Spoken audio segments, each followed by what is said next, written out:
we're here in Cafe Alibay again. May store pala dito, Motobox. Let's go take a quick look.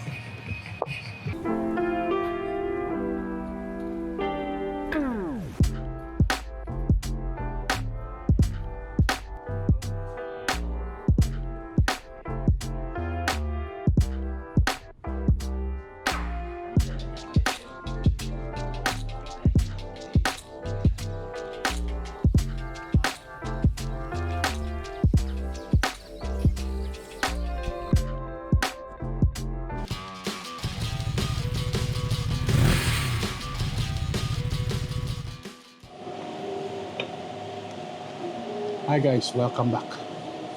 Ay nako, it's been one hell of a July. So, good thing it's August already. At the start of the month, diba, I had a video that I put up about fast foods in Guam because unfortunately I had to fly to Guam to give my last respect to a friend.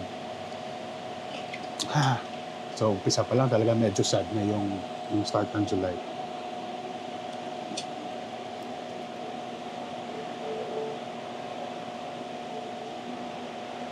And another reason, well, the obvious also why I haven't really had much content. Hindi rin ako masyado nakakalabas. It's been raining like crazy. And if you're like me here in Metro Manila, then you also felt the wrath of the Typhoon Katrina. So, isa pa yun, no? Dagdag pa yun sa stress natin. But, one thing I really want to be talking about now is what I have been feeling once again. Dati kasi na-feel ko na ito, tapos nawala eh. Tapos ngayon, parang bumabalik ulit eh. This thing called imposter syndrome. So, imposter syndrome is you feel like you're an imposter nga in a sense of things that what you do. Feeling mo, you're not really an expert. You're not really, what's the other term? But let's search in Google ba. What's the definition? What's the exact definition of imposter syndrome? I know what it is. It's just, I want to explain it. Yeah. So basically, imposter syndrome is making you feel like a fraud with things that you do, even though it's being validated. So, loob-loob mo, feeling mo you're a fake, na baka ma-figure out ng tao na you're not really a true expert, parang gano'n. And this stemmed out because I started to bring back my workshops when it comes to photography. No, yung dati I started doing it for the longest time. I built up my confidence in teaching and then yun nga, tapos lately I started also again to offer my classes again. Yan na naman, pumasok na naman sa utak ko. Are people ready to accept and enrolling in my class? Kasi of course this is not a free class. This is with pay, no? Are people willing to pay to learn what I can teach them? So yun, pumapasok na naman yung mga doubts, self-doubts and everything. But at the same time, the other things that I have done, may palaging doubts eh. Even with my other businesses, palagi may doubts eh. And this is I think normal when you're starting out. This is exactly how I felt when I started the One More Rep, the fitness one. Of course, the photography. Who would be hiring me? Who would be willing to pay for me? Am I just someone who knows how to press the camera? Diba? Tapos, when I also started this vlog, diba? Is someone actually going to be subscribing to my channel? You have all of this doubts. Now, the problem with imposter syndrome is, even though it's being validated by the public, by the people outside, para sa iyo, hindi mo na feel. Kaya nga it's a psychological issue. Even if people tell you, because like I mentioned, it's validated already. It's clearly validated. Not to brag, but like with our brand, the One More Rep Fitness, if you're going to go to any local competition, and if you count how many people are using my brand compared to the other brands, you will see that we are dominating the number of users. Mas marami ang gumagamit ng brand namin than any other single brand. Sa photography naman, people have already, yun nga sabi ko yung mga people sinasabi ko, oy, may makikinig ba sa akin, may mga ganun. But if you look at it, I have these big brands all supporting me, and they keep getting me to share my knowledge. If you go to look at my Facebook for my photography, which is Photos by Kengo, you can check it out. You will see all these brands that are actually supporting me, and you have schools, you have big schools where I'm also part of their lecturers, universities. So it's clearly being validated. Pero alam mo, minsan talaga my hardest critic or my hardest judge is still myself. But I think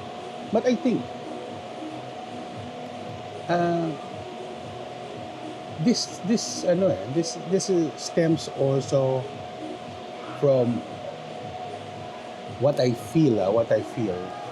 Kasi never naman ako truly diagnosed. I find myself that I have ADHD that is undiagnosed, meaning I check all the boxes when it comes to symptoms.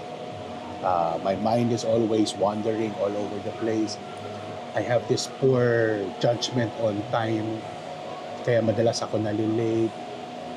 But when it comes to having a deadline, suddenly I'm so hyper-focused and I can finish it within the deadline. So if there's no deadline, I will procrastinate as long as possible. But when there is a deadline, there's a fear of a deadline. Grabe ang hyper-focus ko. And this comes to also in anything I like. I get really hyper-focused.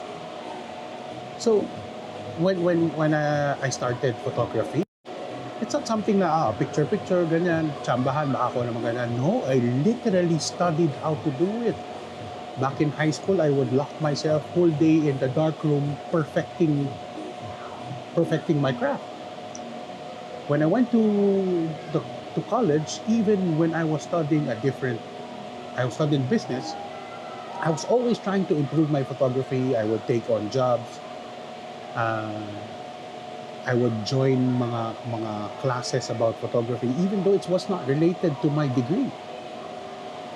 Tapos when I came back here, medyo nalibak, but when I got into photography again, and then I wanted to see, what am I missing out? I really went into listening, watching lectures, reading books, and then experimenting and really putting it into action kaagad. So talagang I wanted to learn what it does. I don't want to na makachamba lang nung shot. Gusto ko talaga is, if there's a mistake, if there's a shot that I got na maganda, I know exactly how to redo it again. Diba? And because of this, my hyper-focus, this is where really I try to learn everything. No? Kaya nga talagang ang hirap isipin na why am I going through this feeling of imposter syndrome when deep inside I know I put in the time, I put in the effort to make sure I am not. Pero that's how crazy how the mind works na ang pinakamahirap is yung sarili mo. Not the validation you get from someone else. It's your own validation. Though I find that it's when everyone is starting out, I think that is normal Pero I think that's even much better than having someone who's overconfident, which in any professionals meron yan, yung tipong has yet to prove anything, but have already been claiming themselves to being the best, being, yun ang mas mahirap. I think that would be a bigger problem than being an imposter syndrome. Here's someone who thinks they are actually good when they're actually not. Yeah. So, kung problema ko is underconfidence, problema ng iba is overconfidence. Yeah. Ganun din, di ba, remember, when I started lifting, grabe, sobra akong nahihiya sa ginagawa kong buhat. Na pati pagsuot ko ng belt, when I started lifting heavy, feeling ko heavy, is I would hide my belt under my shirt. Why? Ayoko makita ng tao na nagbe-belt ako, tapos sabi niya, ang hina-hina mo pa, nagbe-belt na ako. Not knowing talaga. At that time, I was actually lifting heavier than the average people in the gym already. Pero, the self-doubt is kicking in again. Hindi ka naman malakas eh. Hindi ka naman mahina ka lang.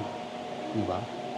That's why even after I started lifting weights, mga 2012, 2013,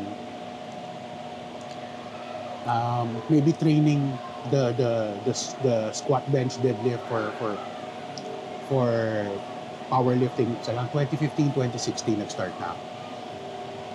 But imagine, I never competed till I was in 2019 na before I competed. Ganun ka parang, ba't ako magko-compete ang hina-hina ko? It wasn't until we were really started the brand when we force ourselves to compete kahit nga feeling namin hindi kami malakas. Feeling nga na hindi kami malakas kasi nga we were selling the brand. Hindi kami pwede magbenta ng powerlifting gear when we are not powerlifters. Remember, we have to compete to be officially called powerlifters. Diba? So, yun. Diba? And the good thing is that our first competition, me and Abby, became national champions. Doon namin na-realize, lakas nga pala tayo, no? We're not your average lifters. Okay. So, I think it was normal naman when people are starting out to have this imposter syndrome. But the thing is, you need to learn to really improve yourself, study what you're doing, and get the actual validation. It's not an imposter syndrome if you don't have anything to validate you. You're just an imposter. Kung wala kang validation. You need to have something that has validated you for you to have imposter syndrome. So, isipin mo yan. Pero, it's normal to feel that way when you're starting out. So, if you guys are feeling that, I think that's pretty normal. But, what you need to do is, instead of quitting kasi feeling mo you're an imposter, is to actually improve. Study, learn, improve, and keep doing it constantly. Consistent. When it came to photography, I was consistent. When I was starting out, I was shooting almost every day. Kahit sa bahay, I would shoot products. Sa studio, before when I had a studio, I would invite people. I would come up with whatever promo so that models can come in and we can do a photo shoot na halos wala akong kinikita para lang I can practice at the same time someone is going to benefit from it. Grabe. Nakita ko lang, I was going through all my old CDs na from my shoots from 2006, 2007. Almost every week, I had 5-6 models coming into the studio and we were shooting. Tapos, uso pa magazine on, so I was shooting for magazines once, twice a week. Ang liit ng bayad. I'm not complaining. That was the best time of my career. We were shooting, I was working with models, I was working with makeup artists, I was working with stylists. Iba-iba, ang saya-saya. Pero konti kita, wala akong pake because the fun part of that, we were producing images that I was so really happy about. But yun lang, is really improve on your skill, be consistent. And I think hopefully, mawawala din yung feeling of being an imposter. Alright. So guys, thank you once again for listening to one of my crazy little thing in my mind. So for another one of my coffee talks. when I started doing this vlog, sabi ko, sino makikinig sa akin? Sino maniniwala sa akin? Who would actually be listening and taking my word seriously, especially when things that I review. Pero thank God there's a lot of you guys who are following and commenting on how it has influenced them into the proper things to buy or what not to buy. And this is something that I can guarantee you. I don't go by my reviews through press releases or whatever. I really go and research about the product. Remember my term, hyper focus. I really research about it. I really test it out. I really want to make sure I am unbiased as much as possible talaga. I will tell you what I don't like about it. I will tell you what I like about it. No?